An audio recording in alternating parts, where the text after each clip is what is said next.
The advice and opinions expressed by the host of Autism Live and her guests are meant solely as suggestion and should not be in any way construed as child-specific advice. The Center for Autism and Related Disorders advises working with a board-certified behavior analyst who has experience with autism before starting any intensive behavioral intervention. Any choices you make in determining your child's treatment are completely at your own discretion.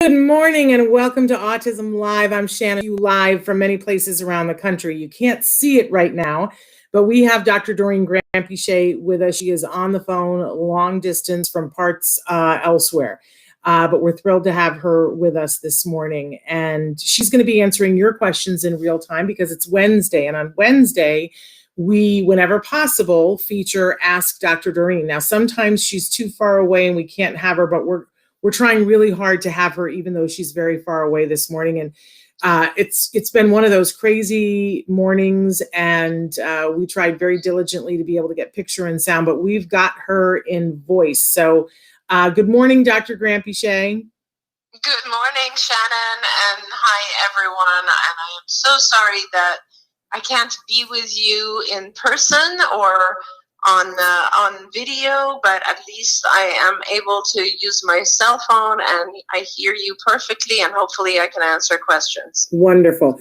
So want to remind everybody that this is a perfect time. We like to say that the show, our favorite thing is interactive, because it is.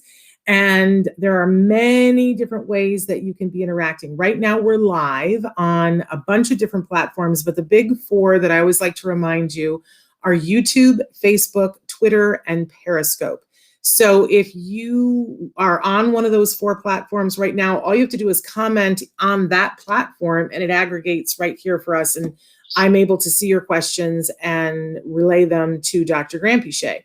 So we want to encourage you to utilize that. If there are many other places that we are live right now, it takes, like Traven is showing them to you on the screen right now, Africa, Vaughn Live, many other places. You can leave messages there. It takes a little bit longer. You're much more likely to get your question answered live if you're on Facebook, YouTube, Twitter, or Periscope. But I also want to remind you that we podcast this show to many different places. In fact, any place that you get your podcast, likely we are there. And we are a free download. And on many of them, you can choose. Do you want just sound or picture and sound? For instance, on iTunes, you get to choose. So if you're watching or listening after the fact and you have a question, please feel free to write that in on our homepage, which is autism-live.com. We're saying good morning to Amanda, who's sending us her signature blue hearts this morning. Thank you for being with us, Amanda. We love it when you're here. And see, it's as easy as that, you guys. Go ahead and write in. You can get a shout out from me, and better yet, have your question answered by Dr. Doreen Granpeesheh. I also want to remind you that all of our shows are archived on our YouTube page and on our homepage. So if you want to go back in time and see, for instance, you're like, well, I've got an issue with bedwetting. And so you could go to our homepage or go to our YouTube page and put that in the keyword search and see all the interviews that we've done over the last 10 years about that subject, or you can put in a person if you want to search. It's such a huge library that I will be honest with you and tell you that it's not perfect, although we get it better all the time and put in keywords, hopefully looking for, putting in what you guys are looking for. But there is a vast library of videos. Anything you want information about is available there. But as I said, one of our favorite segments is Ask Dr. Doreen. Dr. Doreen Granpeesheh is a true expert in the field of autism. She is, I think it's spooky. I think she can see around corners but I think that part of it is she's just a really intelligent, compassionate expert who's been doing this for way longer than I think she should admit to, because no one would know. She looks like she's in her early 20s. And when she tells you that she's been doing this for 40 years, you go, that just doesn't add up. But she's a true expert in this field, and we're so lucky to have her with us this morning answering questions. And so the other thing I left out is that we do like to give the disclaimer at the start of the show that even though Dr. Granpeesheh, I believe, is the preeminent expert in the field of autism in this time, there is no expert in this field or any field who could give individual specific advice in this format. So we just have to understand that and know that when you guys ask a question, she's going to, ask you more questions. That's why I love this live feature. And she's going to give you information that then you're going to take to your home experts who have eyes on the individual, eyes on you, and you'll get further because you'll know what questions to ask.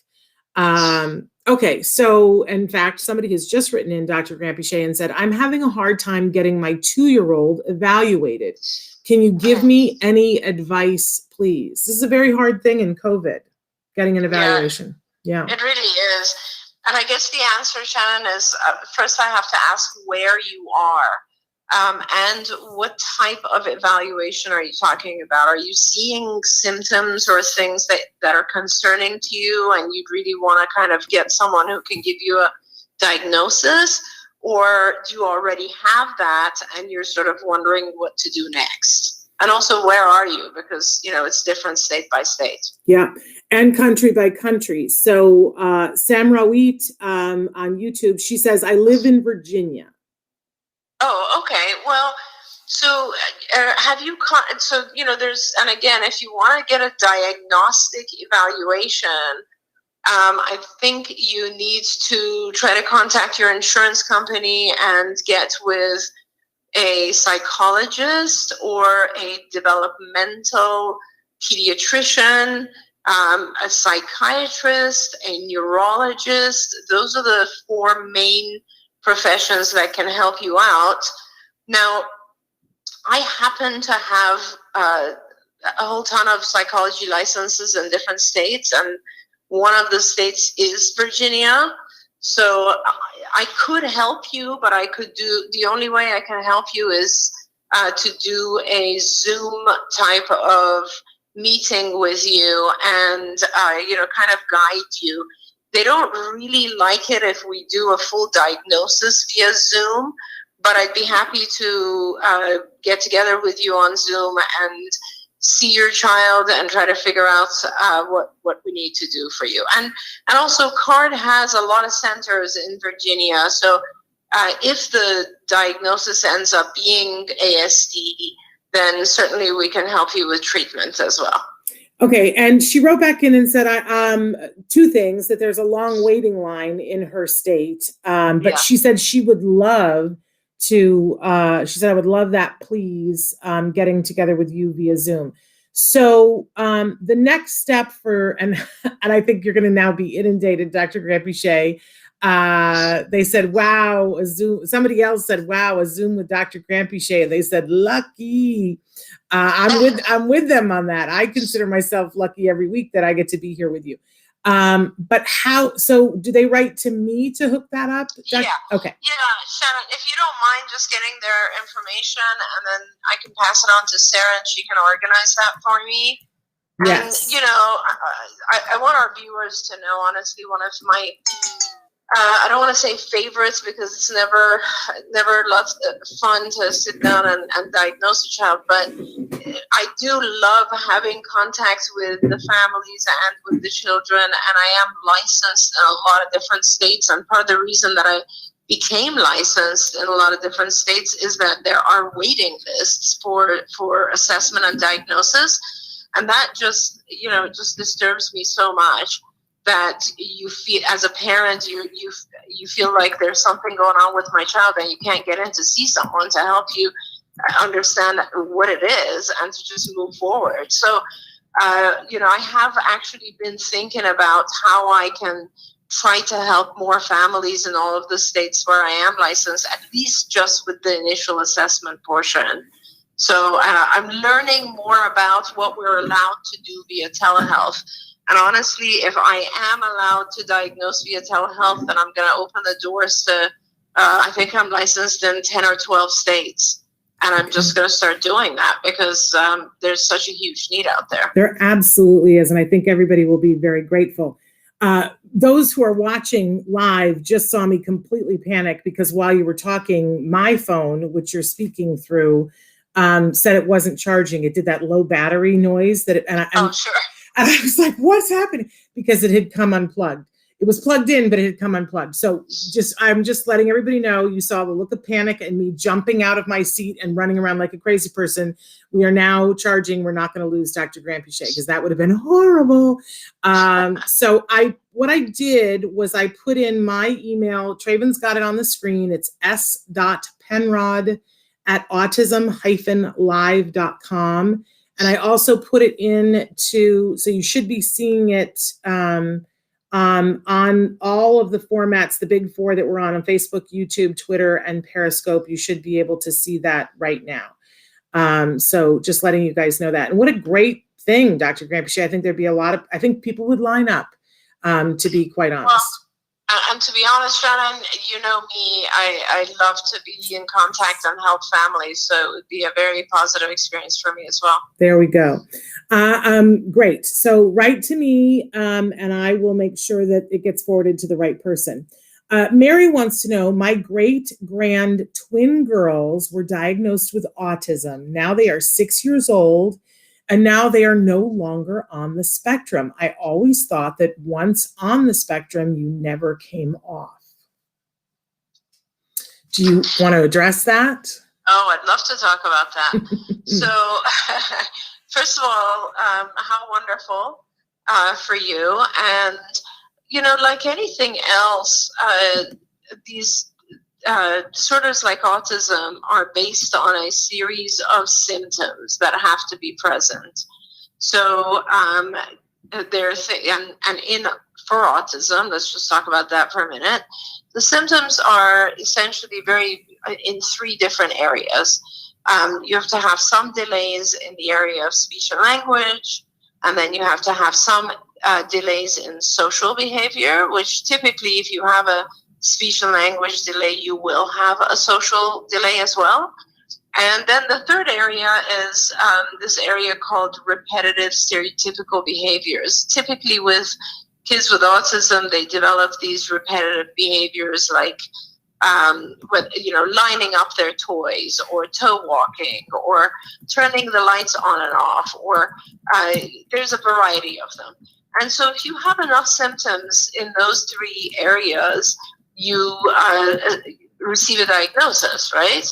Now, over the course of treatment, which obviously the number one treatment that's also authorized and approved by the FDA is ABA, or Applied Behavior Analysis.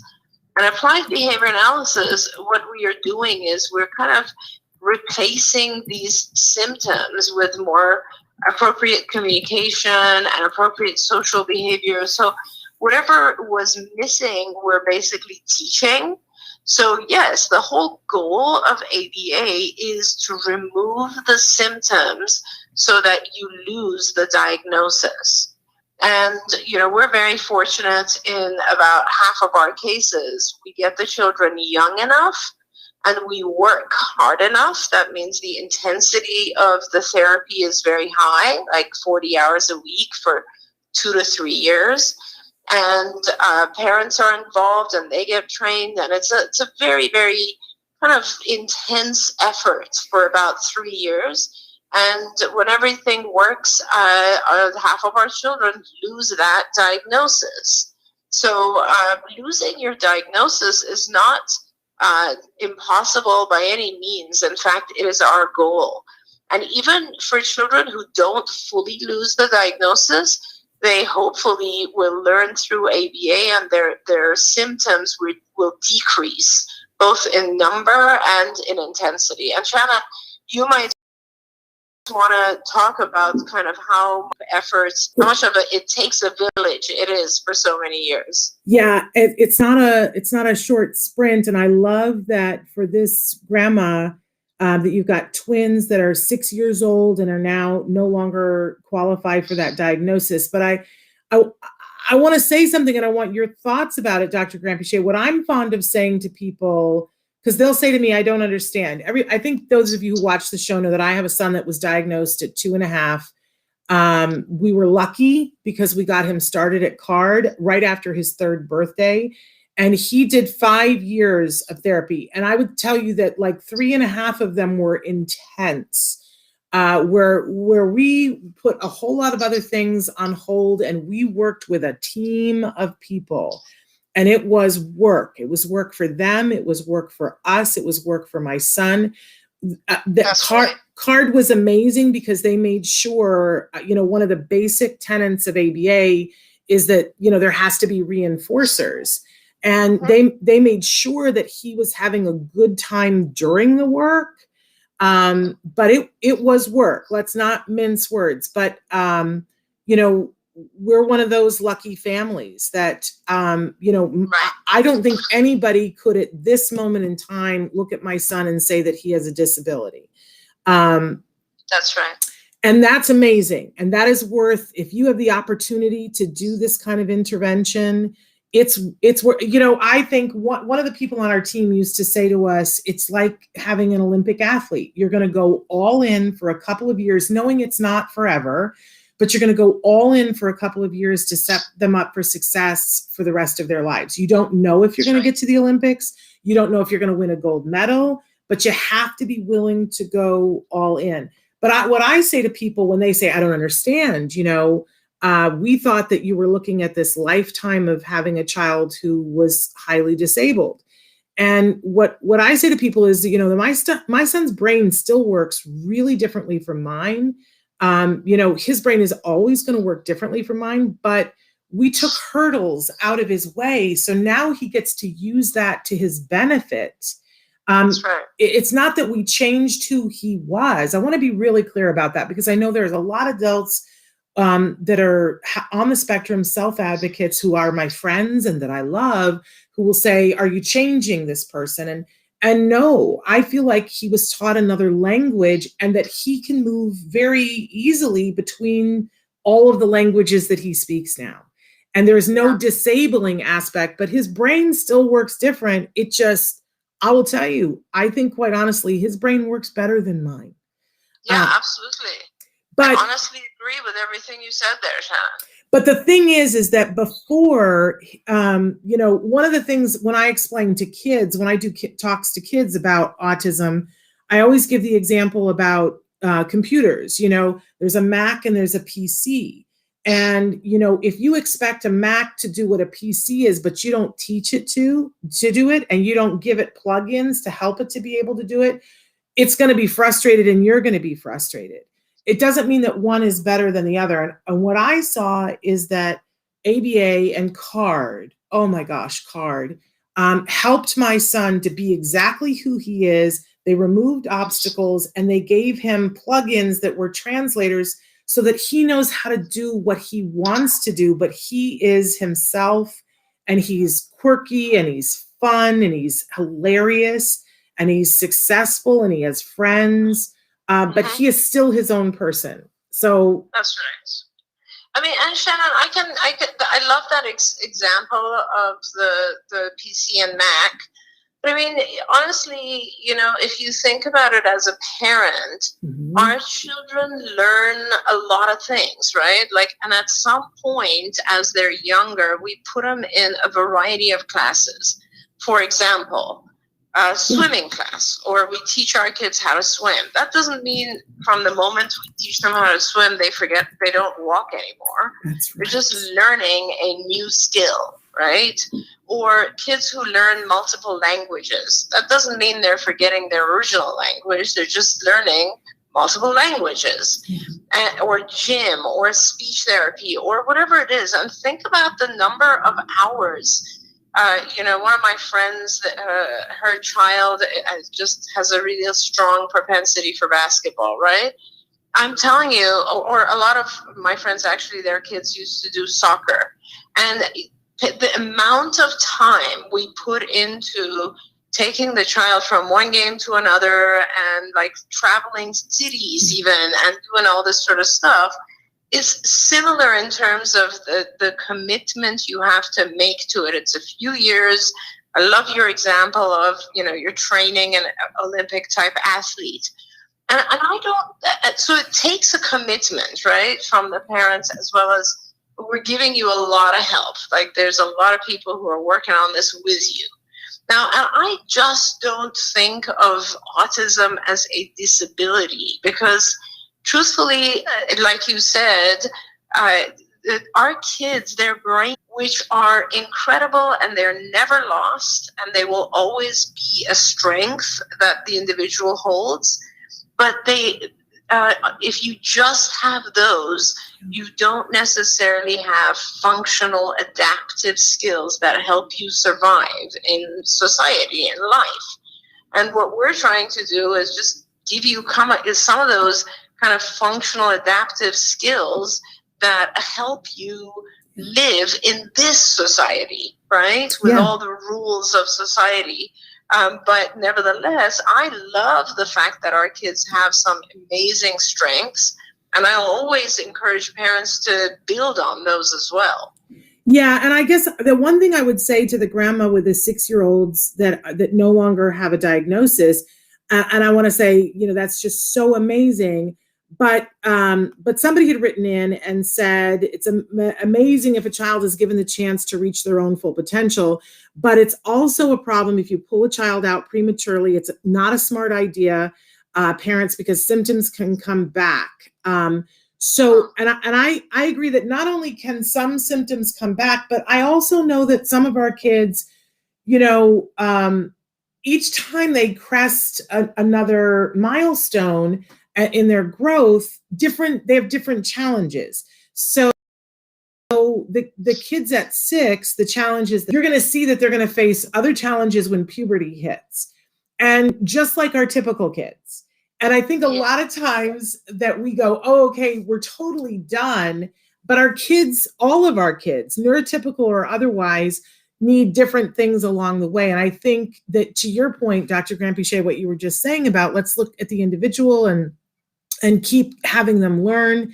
And, my son, even though he finished his ABA program by the time he was 8, we continued to do other things and to build his social skills, to give him job skills. We didn't just go, okay, now we're done. We took what ABA and CARD taught us and we worked hard applying it to his everyday life.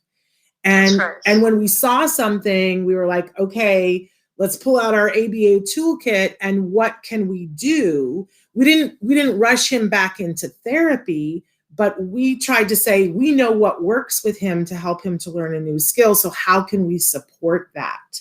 And we're still doing that. I'm trying to get him ready to go to college. Absolutely. Somebody grab my head and hold on to it because it's about to pop off. But right. But I think I have friends who have neurotypical kids and I have 2 classes of friends. I don't want to tell on anybody, but some of them are like, oh, my child is going to college in the fall, which means we're working on doing laundry right now. And they're very proactive about it. Right. And then I have other friends who, I don't know, it's like their kid turned 12 and they were like, I'm done parenting.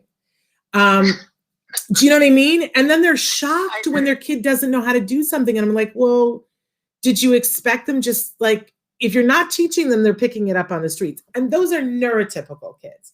Yeah. So, we're never done. I want to talk about that for a second, Shannon, because a lot of parents, especially when we are doing pretty well or at any point in the program, they're worried that that literally symptoms come back. And I want to kind of break that apart a little bit because I truly don't think symptoms come back. Once a child has learned something, they've learned it. It's not like they're going to, in the vast majority of cases, when it is learned and maintained, so mastered in the generalized environment, it's not like you lose skills. What does come back is frustration because there are new demands in your life and you haven't mastered those. So you gave a great example of that, which is, when you're 6 years old, you don't, a skill of doing laundry is not something that you're expected to do. But maybe when you're 15, it is expected. So it's a new skill, right? Just like a 2-year-old is not going to be tying their own shoes, but maybe a 5 or 6-year-old is, or biking, or whatever it is. So there will be different skills. And if you don't know those, you might express frustration over them again. But I want everyone to remember that the challenging behaviors that we see in our kids are not part of the diagnosis, right? They're not symptoms of autism. They're simply symptoms of frustration. So obviously, as the child ages, there are new skills that we need to teach, because it is likely that the child will hit other walls or obstacles or experiences, and they're just like we all do, where we get frustrated over and over until we learn. But symptoms in terms of like you teach a child a certain language skill or a certain social skill, they're not going to lose those skills that they mastered. That's kind of an important thing, because I know a lot of parents worry, especially those of recovered children. They often ask me they're worried about discontinuing services because they're worried that things will fall apart again. And I'm like, no, they're not going to fall apart. We're always here to help guide you, but it's not like your child is going to lose what they learned. Now, you might remove all the rules and then the child might be kind of acting out again. But those are not symptoms of autism. It's interesting you should say that, because I think, more and more of us have kiddos that, because as you talk about it here all the time, kids present in different ways and have different types of autism. But a lot of us have kids who regressed into autism, that they had some level of skill, they were talking, and then that went away. And I know for me, man, I spent at least 4 of the 5 years doing ABA being panicked, so afraid, because my child had been talking in full sentences. And it wasn't like he stopped doing it overnight. He stopped doing it very slowly. And so anytime, let's say that a skill was mastered, but it hadn't quite generalized yet, and then we didn't do it as much, and then we would come back to it and his skill level had slipped, I would panic. I still, to this day, and my son is doing so wonderfully, I mean, like off the chart wonderful. And I still, to this day, am terrified that like we could lose it, because of how it was like watching a car accident in slow motion as I watched my child slip away. So I love hearing from you, that it's not going to go away. No, absolutely. And I thank you for that explanation, because it makes sense to me, if I saw my child lose skills, which many parents have sort of regressive autism, so many parents have experienced that, it would be a very frightening thing. But it truly is not necessarily, it's kind of like you talked about learning how to bike, for example. If you just go out and the very first time, you're biking on your own without training wheels, and then you come back and you're like, hey, I mastered the skill of biking. That isn't quite true, right? And a week goes by and you might need to gain balance all over again because you haven't really mastered it. But once you master a skill, which means, you're biking for 2 weeks and you're running around and you're completely comfortable, you're not going to lose that skill no matter what. And that holds true for our kids 100%. So I always want to reassure parents that, yes, our children will have different obstacles at different ages. And yes, they will react to those with frustration, anxiety, etc., just like we would. They're not going to lose the skills they've mastered. Well, that's a great gift today. I really appreciate hearing that. We've got so many questions. I want to pop into some of these here for a second. Okay, so I need guidance as to where to go now that we have a diagnosis for my 7-year-old son. We do have school, OT, speech therapy, and social skills, but I feel like I don't even know what resources I should be seeking. We've started to look into CARD, but with recent events, we haven't scheduled a consultation yet. And they say that they are in San Antonio, Texas. Yeah. So you 100% need ABA, Applied Behavior Analysis, and it is different from speech and OT. ABA is based on, I mean, it's just a very simple thing. It's so complicated when people are told you need ABA and they're like, well, what is that? So I want to try to simplify it as much as I can. So the concept of ABA is just like tutoring. Just think of it as intensive tutoring, but it's based on operant conditioning, which is kind of a very, very simple part of psychology. And what it says is basically, I want to increase a skill, I'm going to reward it. That's it. I'm going to provoke that skill by prompting, modeling, helping the child. And when they do the skill, I'm going to reward it. And that skill will therefore increase, okay? That is the basis of ABA. And if I don't want a behavior, like screaming or whatever, what do? I remove reinforcers. I make sure nothing is rewarding that behavior. That's all ABA is. Let's reward the behaviors we want to increase. Let's not reward the behaviors we don't want to increase. We want to decrease. So then the question becomes, what behaviors, right? And that's where it becomes a very, very individualized type of program. You really have to establish for each child exactly what skills you want to teach and exactly what challenging behaviors you want to eliminate. This is a 7-year-old child we're talking about here. You would do an assessment, which we've developed one online, and Shannon can speak more to that. And essentially, we're just trying to identify every possible skill that this 7-year-old should be doing at a typical mental age of 7, but is not doing. Now, they could be anything. It could be, adaptive skills like grooming. It could be language skills like joining a group of friends and communicating with them, taking turns. It could be a social skill like knowing how to talk to an adult as opposed to a child. It could be a cognitive skill like how do I plan to do my homework in the future? Whatever it is, across all domains, we list all those skills and we go about teaching them. That's it. And so if the more hours, we're going to teach more. And we get to a point where, I'm assuming when a child is only just diagnosed at age 7, that they're relatively high functioning. And all that means is that there are fewer things we need to teach them to get them up to age level.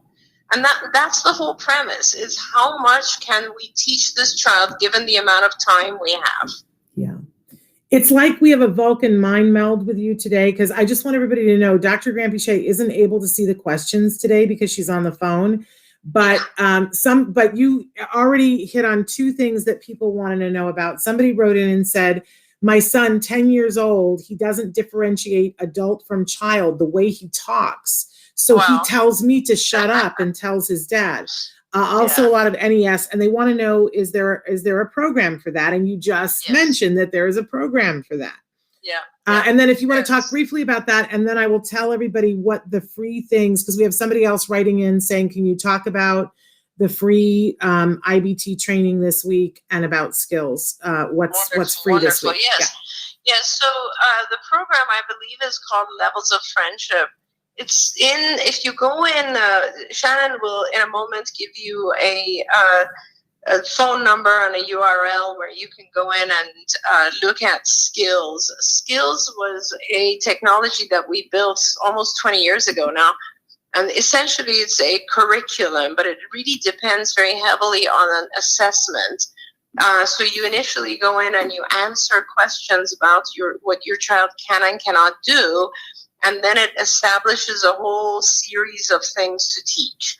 If I believe levels of friendship would be in the social curriculum. There's 8 curriculum areas, everything from play to cognitive, executive functioning, motor, adaptive, academic, and social, of course, and language, of course. But when you go in the social curriculum, there is a lesson that is specifically intended to teach this particular concept, which is, you might use familiar language with someone who's a friend or the same age, but you're going to use kind of much more formal language with someone who's either an acquaintance or older or a friend of a parent. And we go by levels. And like there's even a difference between your best friend and the next level, and so on and so forth. Yeah. So what I'm going to do right now is take a second and tell you guys what the free things that are available on Skills and IBT. But I also want everybody to know that on tomorrow's show, our very special guest on the show, we have a representative from Skills and a representative from IBT. We're really going to be breaking it down tomorrow, and they're going to give you a lot of good information. But because you're asking today, and because we usually talk about this on Ask Dr. Doreen, so there's Skills and there's IBT. And excuse me, every week they offer, in COVID, they offer something that's free of no charge to you because they want to make sure that you're getting good information while you're doing COVID. So this week for ABA parents and guardians, they're offering the free IBT parent e-learning course, Parent School Readiness Skills. I really love this because a lot of you or your children are going back into the actual classroom, and you need to be getting them prepped and ready for that because they've been home for a year in a lot of cases. They also offer something for the educator community. This week, they're offering Educator Impact on the Classroom. That's available to teachers, free, no charge. If you're a parent and want to get that for your child's teacher, you can do that. I'm going to give you a phone number for all of these things in just a second. They're also continuing to offer the RBT 2.0 course on a parent-by-parent basis. You have to be really motivated to do it, but if you will contact them directly with this phone number that I'm going to give you and let them know that it's a 40-hour class, but it's amazing, that will help you to understand what your therapists are doing. It's the first step that someone takes to be certified to be a registered behavior technician. So really encourage parents to do that. They're also offering a 10% discount on all skills products, which Dr. Granpeesheh was just talking about, that assessment. But there's also a behavior intervention plan builder and that entire curriculum. So you can get 10% off. All you need to do is call this number that I'm going to give you, get your pencils ready, and you're going to say you saw it on Autism Live. You can say, I'm friends with Shannon. I want the friends and family discount.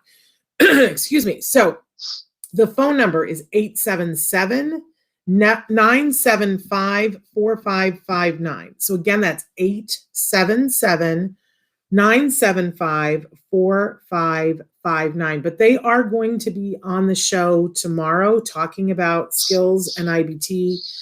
So if you guys have specific questions, let me also say too that many of you are writing in, a lot of you are watching us from places outside of the United States. And so the toll-free number is not really something that you can do. Don't worry about that. You can email me. And what I've been doing is forwarding over your requests to them and connecting them to your email. So only for people who are, excuse me, outside the US. Otherwise, just call the 800 number. It's faster for you if you call the 800 number, but we don't want people who are living in other places around the world to miss out on this. You can email me s.penrod@autism-live.com. I had put it in the chat earlier.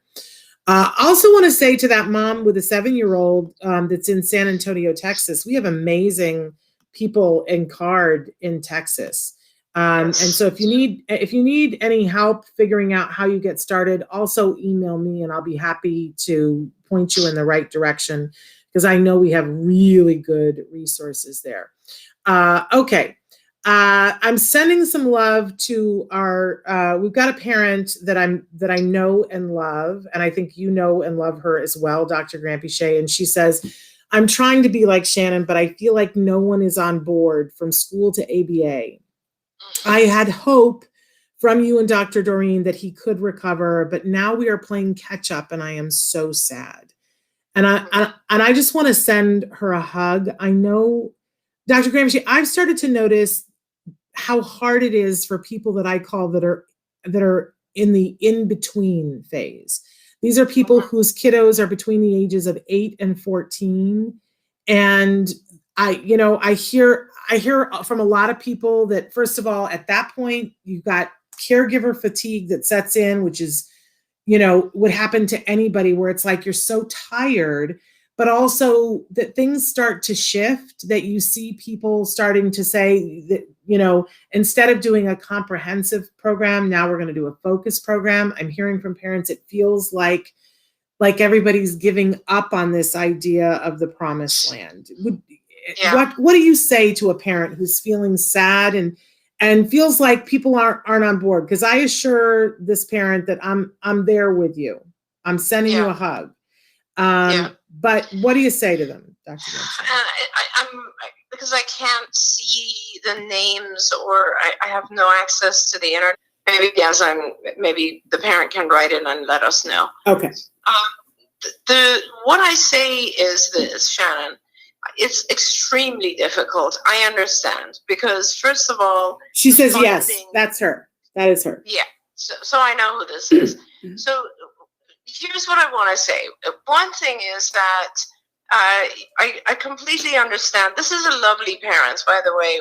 We all love you. Let me just tell you, when I say we, it means everyone at CARD who knows you, because you have been such a dedicated, hardworking, committed mother for so many years. And we love to see that, and we admire that. And I think that, stepping away from the detail, I want you to know that your child is doing extremely well. So that in itself is a major accomplishment. Now, I know that when you're in the kind of nitty gritty and looking at all the detail, there's a lot still left to do. But here's a couple of different things. First of all, Shannon, as most of our viewers will know, unfortunately, at a certain age, we have to discontinue doing these intensive programs just because the payers won't allow it, right? The payers are cutting off earlier and earlier, unfortunately, these days. And I know this parent in particular actually lost funding, and I believe went back and got some funding back, which is wonderful.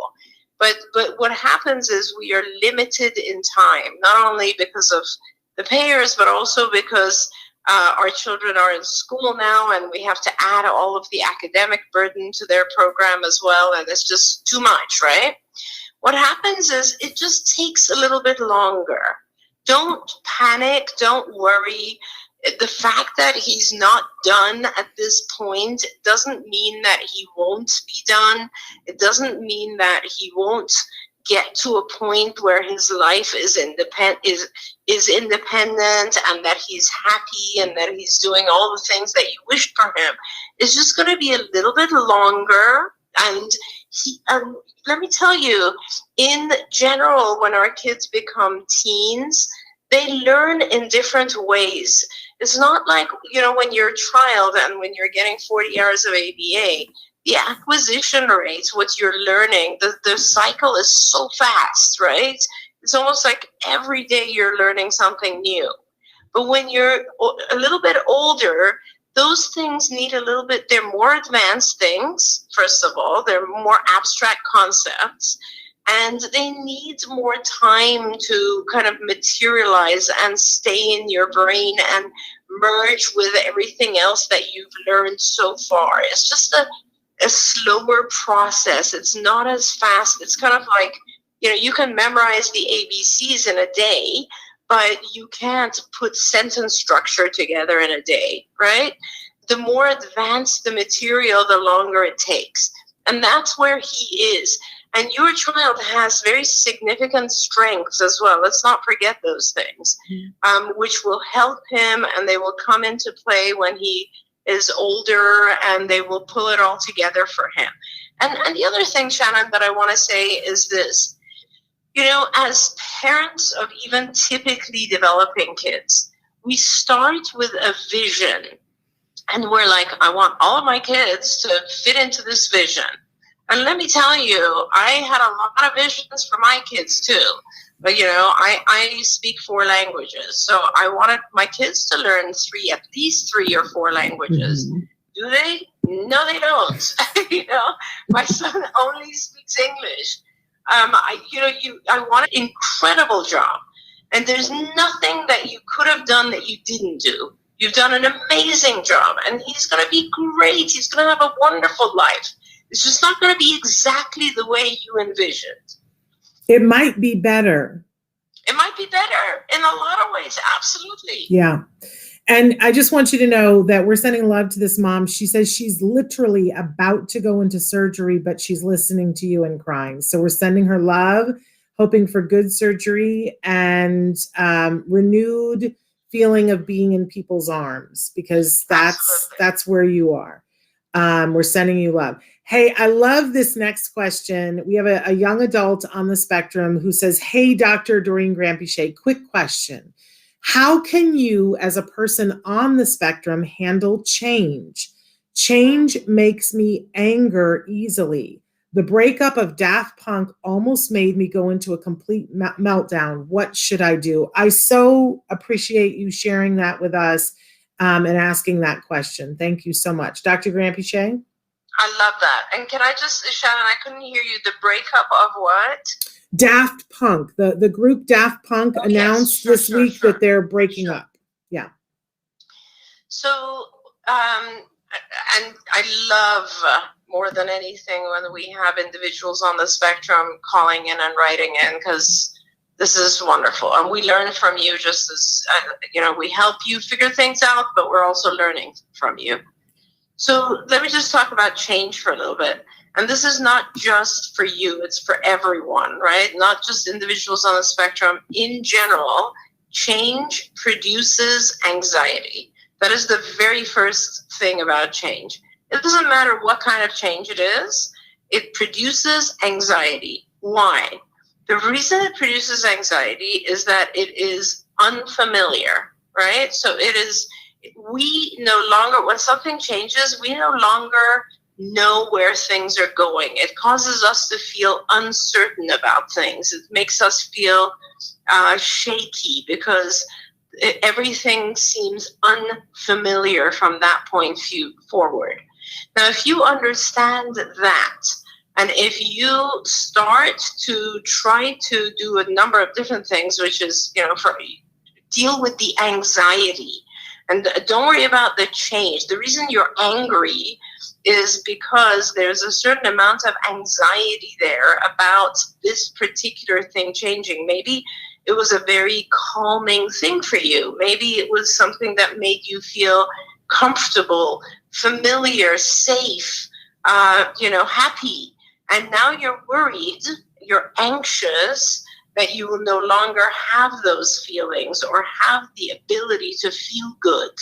So you got to deal with the core root of the anxiety, not the change, because if there's one thing in life that's certain, Shannon, it is change is going to happen. That's right. So we have to get to the point where we realize that every time something changes, it causes anxiety. What is really causing my anxiety? And can I deal with the anxiety itself? So, for example, in this particular case, maybe the individual feels like, oh, I'm never going to have that level of, happiness or comfort that I used to have when I was listening to this group, right? So what happens now is you just think of different ways to reduce the anxiety. The change is just there. You have to think of ways you can calm yourself with the anxiety. Does that make sense, Shannon? It makes total sense. And I'm sending this person a hug because I think that a lot of people have these feelings about different things. And I remember being a young person and being turned on to Simon and Garfunkel. And they had already broken up by the time I listened to their first album, but I just loved Simon and Garfunkel. And I thought, this is the most amazing thing. And I can't wait to hear more from Simon and Garfunkel. And I'm going to go to their concerts. And then somebody said, they've already broken up. And I for 3 days, I was in mourning over it. Yeah. I was 17 years old and I was crying. I was like, well, how can there be no more of this? Yeah. And yet I'm here to tell you, I'm 58 years old. I've been to see Simon and Garfunkel twice in concert, even though they were never, ever, ever going to get back together. They have shortly, right after I was crying about it, they cut a record with my other favorite, James Taylor. Like you will see that, sometimes things that are supposedly black and white definitive, we're breaking up, aren't necessarily, wait 10 years, there might be more Daft Punk. I know that doesn't help you now. But I look back on that and I go, with age, I have gotten to see that, part of change is that things can change in a good way too. And that things that you lose can come back in lots of different ways. I love a friend of mine said, the whole thing of nature is that nothing is ever in stasis. Everything is constantly changing. Like even a flower, it's a seed and then it's a flower and then the flower dies. Everything is always changing. And she said, the thing is that human beings are the only part of nature that are constantly upset about it and striving for stasis. That we constantly want to keep things the same, and they won't ever be the same. It's hard. That's right. And I will say, I'll share some stuff with the viewers. So I used to be a complete, massive, one of the biggest fans of Genesis, right? And when I was in my first year at university, I went everywhere I could, and I saw probably, 20 different Genesis concerts back to back in 1 year, right? And of course, that went on. I went to every single concert every year. I did that for a long, long, long time until sometime in the 90s, if I remember, or maybe it was in the 2000s. I would travel to Europe, Shannon, to see their concerts, right? Mm-hmm. And so finally it became their last year and they stopped. And I was anxious. I was depressed. I was angry. I couldn't believe that this incredible band that I loved for so many years, that their music brought me so much joy, was no longer going to happen, right? So what did I do? I went and I bought like 5 CD sets and DVD sets, and I kept them with me. And I was like, I'm always going to listen to this music and so on. And I was still angry, just like this viewer is. Then I suddenly got introduced through my husband to another band, because now I kind of didn't have the ability to just listen to new songs by Genesis. I had the old songs, which were incredible, and I always enjoyed them. But now I also had this new band, which was slightly different, but in so many ways also fantastic. Mm. Of course, now I'm fortunate that I can also travel with him and occasionally see that band. Mm. So change has its downside, but as Shannon said, sometimes it's through, if you resisted all change, you would never experience something better. Mm. So sometimes what you're going to experience in change is even something that you like more. So allow the universe, allow the world to bring you these new things, because you will enjoy them as well. Absolutely. I gotta admit, I am loving this next question. Although I'm feeling the stress that it's causing the mom, but this is amazing. My son has taught himself Mandarin Chinese, and I have to say it is hindering his skill acquisition. I feel like he speaks it better than English sometimes.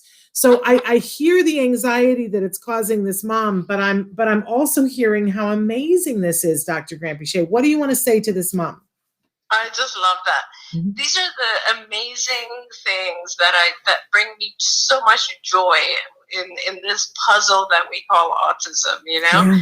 And Shannon, as you know, one of our very dear recovered children also did this, right? The one who's getting or just received his doctorate in robotics. He also taught himself Mandarin Chinese. I think it's brilliant. It's so incredible, and I don't think you should be worried. If you are, just get a speech and language evaluation and make sure that he's not giving up his English. I can guarantee you that he won't. English is a way, way, way less complicated language than Mandarin Chinese. So I think that your child is just, this is kind of like Mozart, and these incredibly special brains of our children, where, yes, it might be that social language isn't up to par, but there are other aspects of his brain that are working in such a superior fashion that he's able to teach himself a whole nother language, and a very complicated one at that. So I think you let it be for a while. If you're really worried, maybe get an evaluation and go from there. Okay. And then our last question, because we got to go, but somebody said, can I view this as a recording later? Yes. This will be available on all of the sites that we just were live on: YouTube, Twitter, Periscope, and Facebook Live. But then the best place to find it after today is on our YouTube channel or on our homepage, which is autism-live.com. You will be able to find it. It is available there and will be there in perpetuity, I would say. So I do want to take this opportunity to thank Dr. Granpeesheh, who worked so hard to be here with you guys this morning. She, we're talking heavy lifting so that she could be here with you guys this morning. And thank you to your husband as well for helping to make that a possibility. Helping me calm down and not panic because I couldn't get on the internet. But it was a pleasure, Shannon, and thank you for making it happen. Thank you to our producer, Traven. Yes. I'm always happy to do this, and I'm just so happy we could help some families today. Absolutely. Such a privilege. And I want to remind everybody that tomorrow on the show, for the first time in a long time, we've got a representative from Skills and a representative from IBT. We're really going to be breaking it down, what they are, because you guys ask a lot of questions about them, and they're going to be telling you more about what's coming from Skills and IBT. We're really looking forward to that. And then on Friday, we're going to win it for Let's Talk Autism with Shannon and Nancy. We have a research update with the folks from our research team who are going to be breaking down some research for us, and of course in the news. So all of that is still coming up this week. We're out of time. Thank you, Dr. Granpeesheh. Thank you, Traven, and thank you to all of you. It's such a privilege to be here. We'll see you tomorrow. Until then, give your kiddos a hug from me and one for you too. Don't go away because we have a special message for you here at the end of the show. But bye-bye for now. Bye-bye.